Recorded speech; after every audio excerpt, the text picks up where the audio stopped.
Yes, people, Wi-Fi Boy, and I'm joining every other football YouTuber on planet Earth, and I'm doing a Premier League predictions video, the whole table, 20 to 1 in order. If you're new around here, please consider subscribing. I'm so close to 500, and maybe, just maybe, I hit it before the Premier League season starts. And of course, drop your predictions in the comment section down below. You don't have to do the whole table because that's just long. You can literally do the winner and then top four or like relegated teams, or you can do the whole table if you fancy. I don't mind. I'll respond. I'll read and respond to all of them, and yeah, just share your opinions in the comments. So yeah, it's gonna be a long video, guys, because I'm going through all teams. I'll give a little bit about each team. I won't give a lot. Obviously, something I'll be more knowledgeable than others, but I'll try and give my 2 cents on the topic. If one of the other teams I spoke about that you thought have a different opinion to me, that's fine. Of course, that's your opinion. Let me know in the comment section down below. I might have got something wrong, for example, and yeah.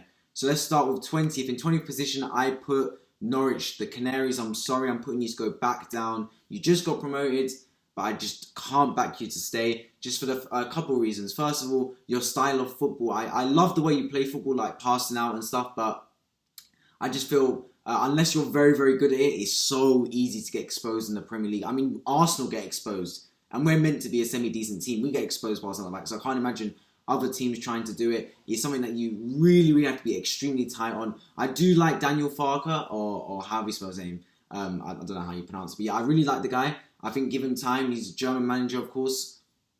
He's had a few good seasons, and there's no need to sack him, even if you do get relegated. But yeah, I love to see him do better, but I'm not too sure. Of course, they lost Buendia to Aston Villa, which is a big miss. He created a lot of their chances. And let's see if Timo Pukki can supply the goals. They're in there, but there's still talks of someone like Cantwell leaving. So look, it's the transfer window still ain't over. But at this current place, I'm putting Norwich in 20th. In 19th, I put another promoted side, Brentford. I'm sorry, man. All the promoted sides, I'm putting them to go back down. With Brentford, I'm putting them just over Norwich, just for the fact that it is their first season back in the Premier, so they might have a bit more spark about them, for say. And they got, of course, they've got the bagsman, Ivan Toney, up front. What an absolute animal he is. Just aggressive striker, someone that I think could actually do a lot for them. They've got Pontus Jansson at the back. He's a decent-looking centre-back. Of course, Bielsa dropped him over that kerfuffle with Aston Villa back in the day. But yeah, I don't mind him. It's their first season back. New stadium. Have the fans on their side, but I just can't see them staying in. I think it will be, they'll have to be on top form to stay into the Premier League. And I just can't see it happening personally, so I'm putting them in 19th. In 18th, the final relegated team, Burnley. No, I didn't put Watford, the newly promoted team. I put Burnley. And to be honest, I think it's about time Burnley get relegated, man. I'm sorry. I just don't like the team in the Premier League. They're the one team in the Premier League that still reminds me of old school football, man. Obviously, OGs will love that, but they're just like a reincarnated, glorified Stoke City. They just lump the ball up the field. Chris Wood, Barnes, literally just knock on headers. They do have some ballers in their team, but for the most part, I just don't like Burnley's style of play. Sean Dyche is doing what he can with a limited budget. I think going down would actually be a good thing to them. I know, like, relegated. Why would that be any good? I think they need to have a refresh, man. They've been in the Prem for so long. They haven't really gone up. They haven't really challenged anything, like got into top table type of European kind of challenging like Aston Villa and West Ham are doing.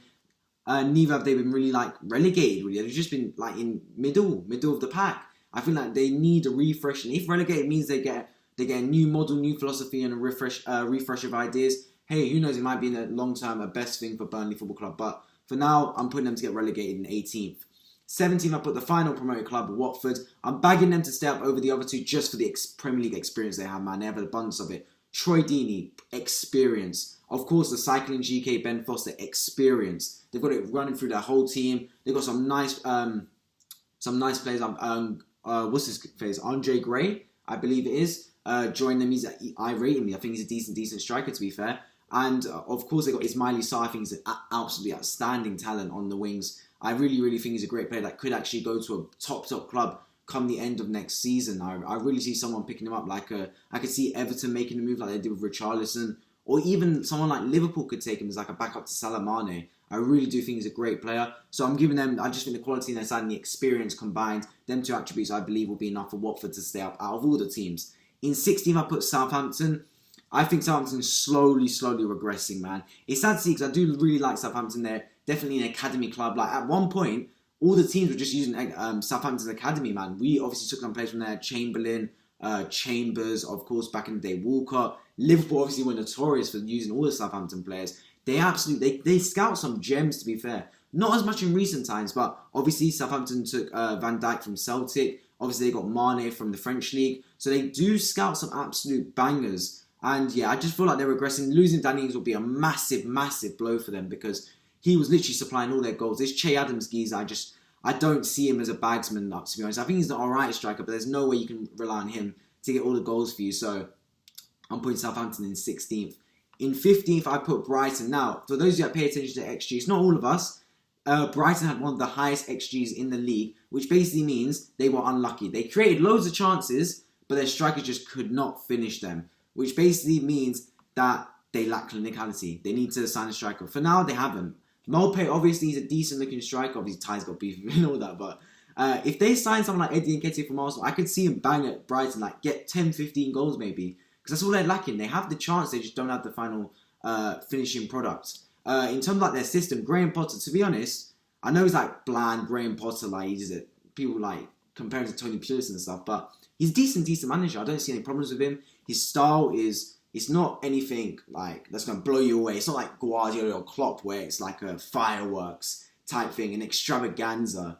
It's very, very simple, but it does the job, man. It's very structured, organised. Every player does their job, and he makes the best out of the situation he's got. He's got an absolute great midfielder in Yves Bissouma, who I'm surprised hasn't gone anywhere, hasn't upgraded. I know Arsenal, some Arsenal fans really wanted him, but that move didn't really materialise. Neither did some move to Liverpool, for example. But if he says that that's an absolute gem they've got that they've managed to keep hold of. And yeah, Brighton just plodding along. I think they're going to have a season in 15th. To be fair, I think I'm undershooting them. I really think they could go higher than this, but the Premier League just got so competitive nowadays, man.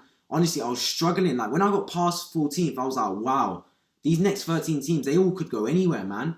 They're like from 13th onwards, it's unbelievable. Like, so yeah, I feel like from Southampton below, all those teams, I feel like they're pretty much locks. But yeah, above Brighton and above are just outstanding teams. In 14th, I put Crystal Palace. Now, am I overshooting Crystal Palace because they've got Arsenal legend Patrick Vieira managing them? Potentially, but who knows, man? It's a complete rebrand of the club. They had the absolute veteran in Roy Hodgson managing them for what was an age now. And they've gone for a brand new manager, Patrick Vieira, young manager. And good luck to them, man. I'll be keeping a close eye on Crystal Palace because obviously I love Vieira. He's my man. Arsenal, absolute legend, rocking the midfield. And I wish him the very best. Zaha's going to have to carry again. Zaha needs the hard carry this season. And he needs support from... I do like the teams. They've got some decent support. Townsend, I think he's a good player. I really, really do think he's a good player. They've got that Eze guy, Eberici Eze, I believe that's his name. How you pronounce his name. Really like him. Came from the Championship. Great footballer. Very, very skillful. I feel like this could be another breakout season for him. And yeah, I just think Crystal Palace, they're organised. They've been in the Prem for a long time, so they should have all the experience to stay up. But I don't see them pushing top half of the table, to be honest. I think this is like a kind of learning curve year for Patrick Vieira and Crystal Palace. In 13th, I've put Wolves. Obviously, Nuno Espirito Santo, the manager for what seemed like quite long now, is gone. He's gone to Tottenham Hotspur. And now it's a new era. They've still got Jimenez back, thankfully. When I saw that injury against Arsenal, I was like, oh, man. I felt so sorry for him because it's one of those where I didn't know if he could play football again because skull fractures there, massive. He's wearing the little like Petr Cech type like skull protector kit, whatever it's called, the head thing, yeah, whatever it's called. So he's wearing that, but he's still managing to play football, which of course is a great, great sign. And of course, he's an excellent striker. He's going to be in an adjustment period for Wolves. They're very much like a mixed bag. When they first entered the league, obviously they were Portugal FC. They bought all the Sporting Lisbon players. And they looked, apart from Bruno Fernandes, and they looked decent. They were high up. They did their thing. Everyone was surprised, like, "Ooh, Wolves are doing well." They hadn't been in Prem for a while. Came back and looked decent, but they were starting to slowly fall off each season. And I feel like that this will be a bit of a remaking of them. They've still got some veterans in the squad, like João Moutinho, mixed with some younger players, some decent players like Ruben Neves. And yeah, they've still got a decent makings of a decent squad. Let's see what Wolves do this season. In 12th, I've got Newcastle. I've overshot them again. Last season, everyone was clowning me. I think I put Newcastle like 13th. So everyone was like, what? Newcastle's going to get relegated. But no, I backed them and they did that. It was decent. This time, to be honest, I don't have a clue, man, with Newcastle. I don't have a clue. Like, it could go one of two ways. Their season was in the bin until they got Joe Willock. They've basically got him back. from Arsenal, because that deal was almost done. It'll be a massive signing for them. But will he be the same player? Are they expecting the player that scored 8 goals in a row last season? Because I don't think he's going to repeat that form, to be honest. So if they need that type of Joe Willock to have a great season, then they might be in a bit of a bin. But they have some great players. You know, Saint Maximin, one of my favourite players in the Premier League. I love his flair ability. And yeah, I just love flair players like him. I think he's a great player. Joe Wellington, striker, I do not rate him at all. I think they need a brand new striker, to be fair. I think that's one position they're really lacking. But I do like Richie. I feel like their wing position is really sorted. Midfield looking good with Willock adding to that. And then defence is looking alright because I really rate Lascelles, however you pronounce his name. Yeah, if they get a striker, they're Gucci. But for now, I'm putting Newcastle in 12th. They could definitely finish lower than that. It'll just all be dependent on their striking, on their scoring ability, to be fair. I have no doubts over their midfield and defence. In 11th, I'll put Leeds. Bielsa is going to pretty much repeat their form from last season. They're going to do a little bit worse. They finished 9th last season, but it's Bielsa, man. They're not going to challenge for top table rewards at all. I don't see them getting relegated, but is it going to be a Sheffield United situation again with second season syndrome? Are the players going to tire out? This Bielsa, obviously he's managed them for a few seasons now, so they're used to the conditioning, etc. But it does burn you out, man. The constant pressure. You have to be fit to play for Marcelo Bielsa. And look, the end of the season, they get a bit worn out. So you definitely want to play Leeds towards the back end of the season. And yeah, let's see what happens to Leeds. Let's see if they kick on, improve, or if they have, like what Sheffield United did, and just completely fall back and get relegated. The second season is a massive season for promoted sides. Absolutely massive. Because you've survived the first season, but now what do you do for the second season? That really determines your kind of like your position in the Premier League. Are you going to be a solidified team, or are you going to yo-yo up and down like the Norwiches? So yeah, let's see with Leeds. I think it's a very, very peculiar case. I'll keep a close eye on them. In 10th, I've got West Ham. Now, the team that made Europe last season, and fair play, West Ham, man. It's been a long time coming. They've got great like fan base. Obviously, they moved stadium to the Olympic Stadium, which was a bit dodgy. I liked Upton Park, or the bowling ground.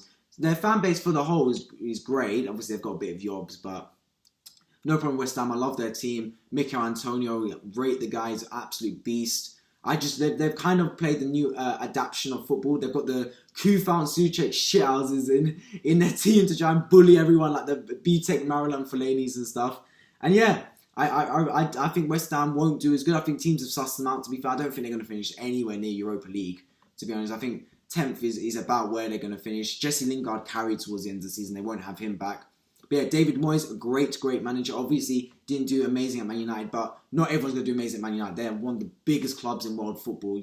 Their expectation is unreal. So West Ham, he's probably better than West Ham quality, but he did the most he can out of that squad, and he's done a hell of a job there. And let's see what they do this season. In 9th, I put Everton, the underachievers of the Premier League, if I've ever seen them, man. Last season, I saw Everton score after the transfer window. I was like, wow, what a squad. They're looking decent, but then they underachieve. Every time Everton, I feel like they just do worse. They always fly under the radar, and I'm just not going to predict them high anymore. They always, I feel for their fans, man. Obviously, they got a new stadium coming in, which will be massive. It looks really, really nice. New stadium and training ground. Is that kind of what they need to kickstart their progression to get out of Liverpool's shadow in a way, because they're still lurking back there. They made a couple of decent signings last season. This season, not so much. But last season, obviously, they got Doucouré, James Rodriguez, although he's a bit unsettled. Allen, obviously Richarlison for big money, but he's been decent, to be fair. Richarlison, I don't think it was a bad purchase. A lot of people the money obviously was a bit much, but I don't think it's a bad purchase by any means. I feel he is a great Premier League player. Calvert-Lewin, obviously, great striker. Everton have got a decent squad. It's just for some reason it just doesn't seem to all click for them. Obviously, Ancelotti's gone. They've got Rafa Benitez now, another great manager. I have no problems with him. And let's see what happens with Everton, man. It's about time they did something in the Premier League, because they're just hovering right about now. They don't even make Europe anymore. They're just hovering the Premier League mid-table. And yeah, let's see what they do. In 8th, I've got Aston Villa. So they sold their golden boy, Jack Grealish, but they replaced him with 3 absolute ballers, man. Leon Bailey, baller. Emi Buendia, baller. And of course, Danny Ings from Southampton, absolute steal of a purchase. And that's what I'm talking about when I say good managed clubs, man. They're managed very, very well, Aston Villa. They signed Emi Martinez from Arsenal. That's a great purchase for them. Absolutely outstanding. And they just managed to a T. They sold their best player and they replaced him. They replaced him efficiently as well before the season's even started. Here at Arsenal, mate, we ain't replaced any of our position. Cam is still up for grabs. Right back, goalkeeper, we still got a lot of glaring areas. But forget Arsenal, we'll get on to them. Yeah, so Aston Villa to finish 8th. I think they'll have another great season. I don't see them just about making Europe. I think losing Jack Grealish will haunt them. If they had Jack Grealish and signed those players, I think they can push Conference League at least. But I'm putting them just to miss out on it in 8th. But I still think it'll be an outstanding season for Aston Villa, who really are a sleeping giant, to be fair. Those of you that don't know, they won the Champions League, the European Cups back in the day. So they're a hell of a team. And yeah, let's see what Aston Villa do this season. In 7th, the Europa Conference League spot, I'm putting Tottenham Hotspur. They're going to go back into it again. And the reason for this, to be honest, is because they've got the Conference League. I think it will hinder them. Playing in that competition will hinder them. They've got to travel on Thursday nights all over the globe, man. Kazakhstan, Afghanistan, you name it, man. They're going everywhere. Israel. So I think it will hinder them. Of course, the Harry Kane situation is still topsy-turvy. Is he staying? Is he going? No one quite knows. I think even if he does stay, he won't be the same player because he's got too much going on in his head right now to even focus.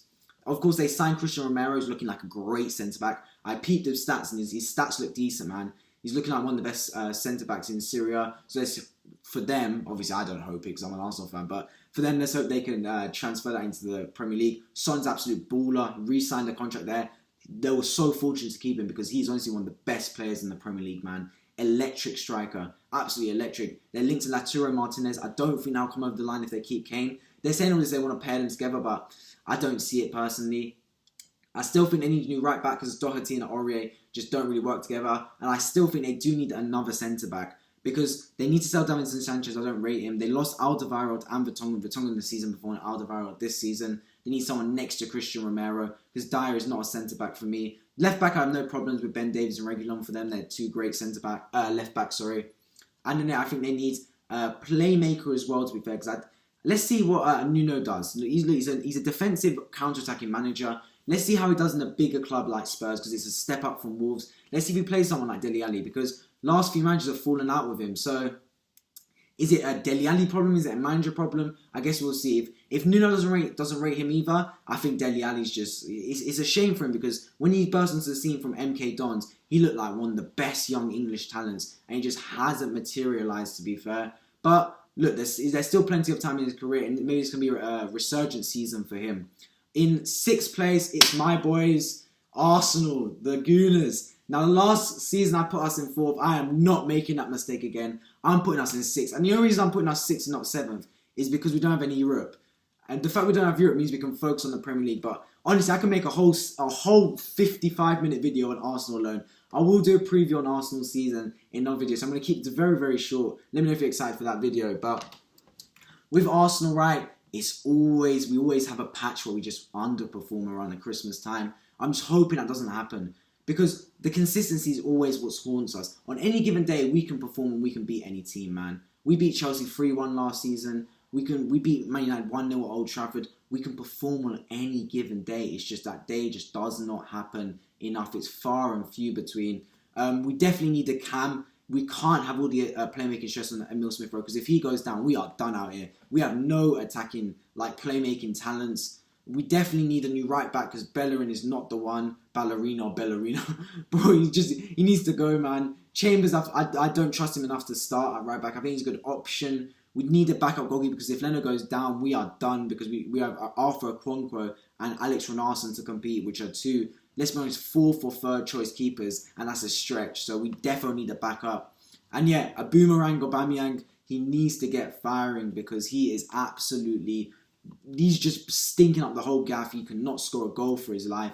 Yeah, so it's going to be very, very much a one of two-way season for Arsenal, man. I feel like with no Europe, we can absolutely explode the season. Play every week, be fresh every week with the squad we have, the deep squad we have.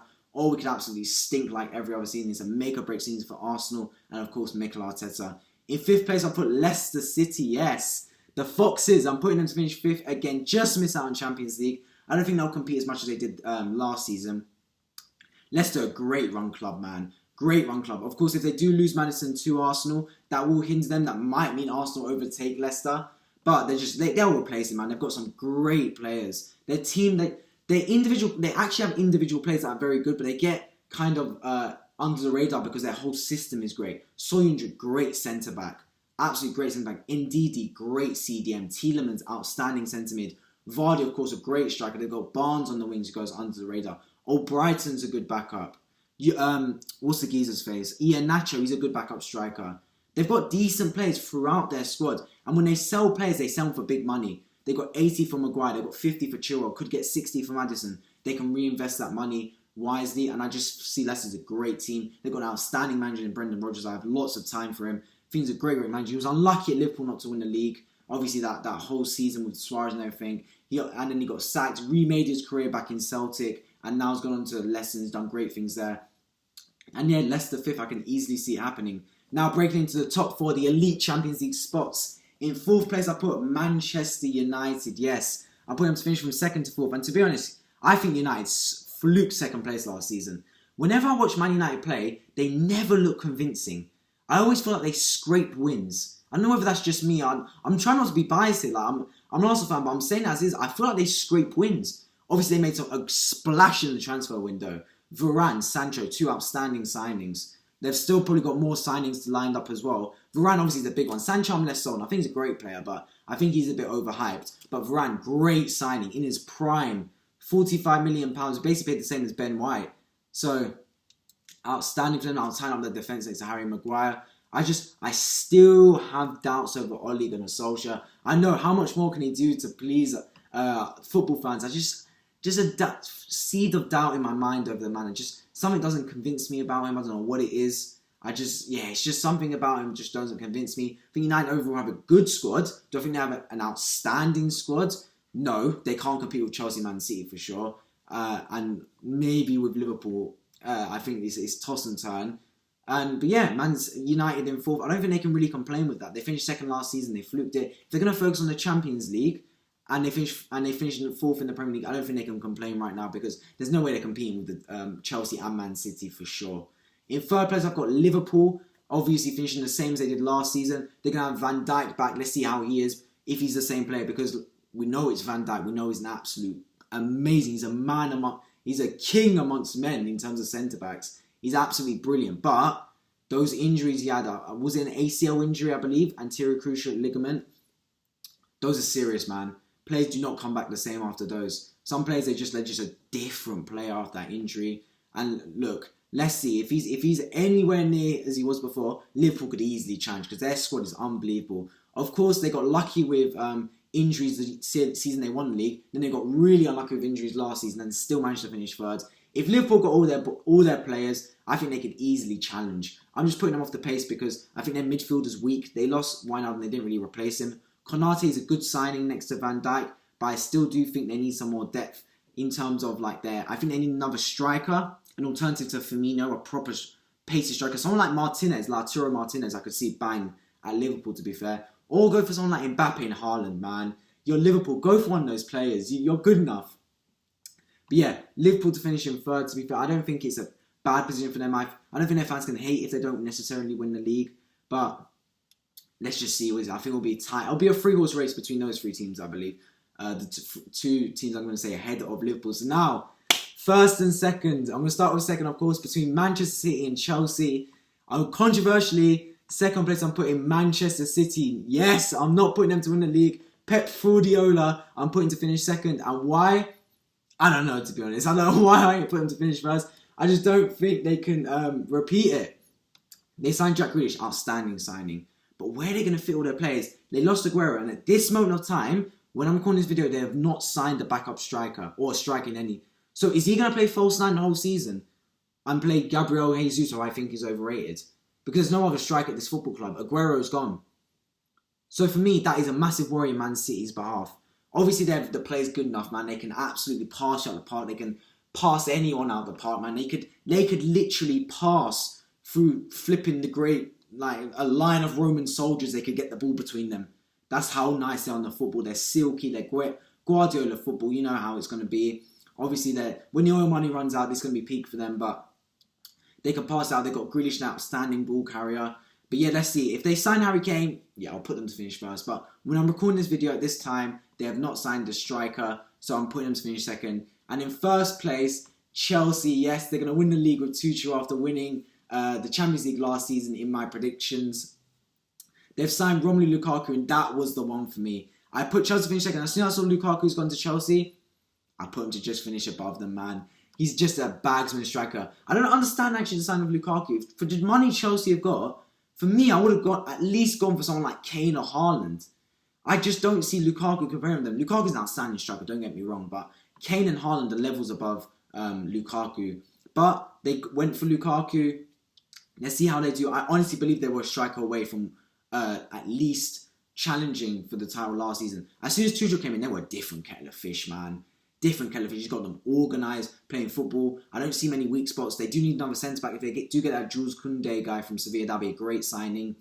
Their midfield, obviously, Kante's outstanding footballer. Jorginho next to me is great. Havertz will have a breakout season.